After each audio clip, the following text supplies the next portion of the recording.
네, 우리 지역 코로나19 상황 취재 기자와 좀 더 자세히 이야기 나눠보겠습니다. 집중 분석 보도국 성룡희 기자 나와 있습니다. 성 기자 어서 오세요. 네. 예, 성 기자, 대전 방문 판매 업체를 중심으로 집단 감염이 시작된 게 지난달 15일이었잖아요. 네, 이때부터 오늘까지 나온 확진자가 이제 100명을 넘어섰어요. 그렇습니다. 길지 않은 시간이지만 매주 발생 양상이 달라졌단 말이죠. 이 발생 양상이 어떻게 변화했는지 이것부터 한번 정리를 해주시죠. 네, 이번 집단 감염 사태를 이 큰 틀에서 보면요. 이 초기에는 방문 판매를 중심으로 한 이 대규모 확산, 최근에는 신규 감염고리가 계속 옮겨가면서 나타나는 소규모 산발적 확산, 이렇게 구분할 수 있을 것 같습니다. 그렇군요. 처음에는 이 대전 소형 교회와 관련해서 이 확진자 3명이 나오고 이 방문 판매와 관련된 확진자가 계속 속출을 했잖아요. 그렇죠. 이런 양상은 대략 지난달 24일까지, 그러니까 9일 정도 이어졌습니다.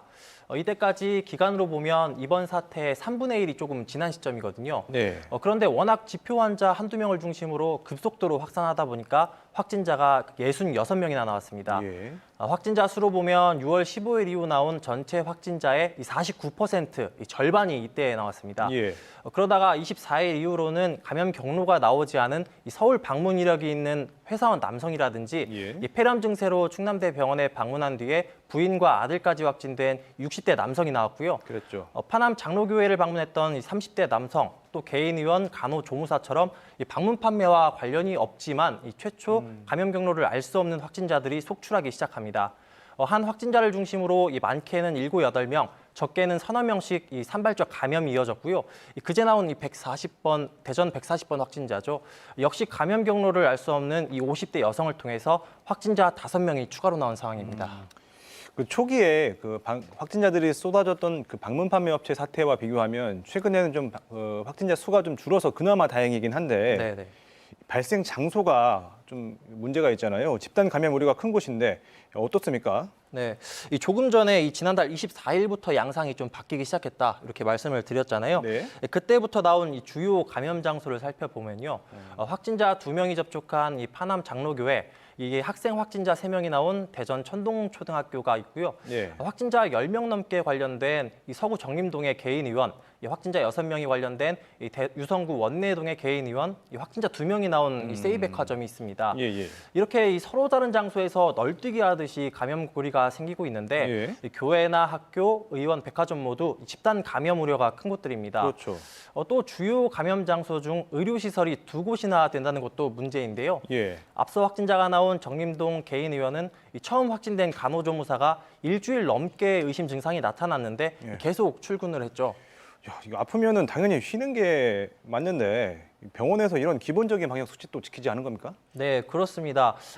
발열 증상이 있는 입원 환자에 대해서도 또 검사를 하지 않았거든요. 네.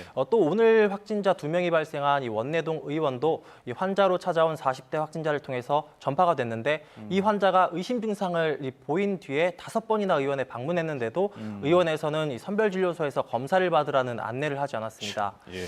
최근 일주일간 이 의원에 방문한 외래 환자가 200명이 넘는다고 하는데요. 어느 곳보다 방역에 철저해야 할 곳에서 구멍이 나면서 이 확산의 불씨가 꺼지지 않고 있습니다. 또 최근 확진 양상의 특징 중에 하나가 그 외국인, 특히 해외 입국 확진자가 좀 늘고 있다는 것 같아요. 특히 충남에서 이렇게 많은 것 같은데 네. 이유가 있을까요? 네, 최근에 주로 충남에서 이 해외 입국 확진자가 늘고 있는데요. 예. 지난달 15일 이후로는 지난달 27일에 아산에서 처음 해외 입국자 확진자가 나온 뒤에 지금까지 해외 입국자 11명이 이 확진 판정을 받았습니다. 예.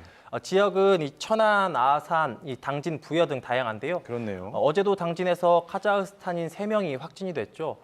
카자흐스탄에서 입국한 사람이 이 9명으로 대부분인데 그렇군요. 이런 현상은 우리 지역뿐 아니라 전국적인 상황입니다. 최근 일주일 동안 전국 해외 입국 확진자 가운데 이 카자흐스탄 입국자가 이 53명으로 43%를 차지하는 것으로 나타났습니다. 예. 질병관리본부는 현재 이 카자흐스탄, 인도, 이 파키스탄 같은 서남아시아 지역을 중심으로 코로나19가 급격히 확산하는 상황 때문인 것으로 분석하고 있습니다. 예. 정부는 주간 단위로 이 국가별 위험도를 분석하고 고위험 국가에 대해 검역 단계에서 검사를 강화할 방침인데요. 예. 당진에서 확진된 카자흐스탄인 3명이 이 자가격리 조치를 위반하고 전통시장과 주변 마트 등 여러 곳을 돌아다닌 사실이 알려졌잖아요. 네. 해외 입국자들에 대한 이 철저한 관리도 필요한 상황입니다. 예.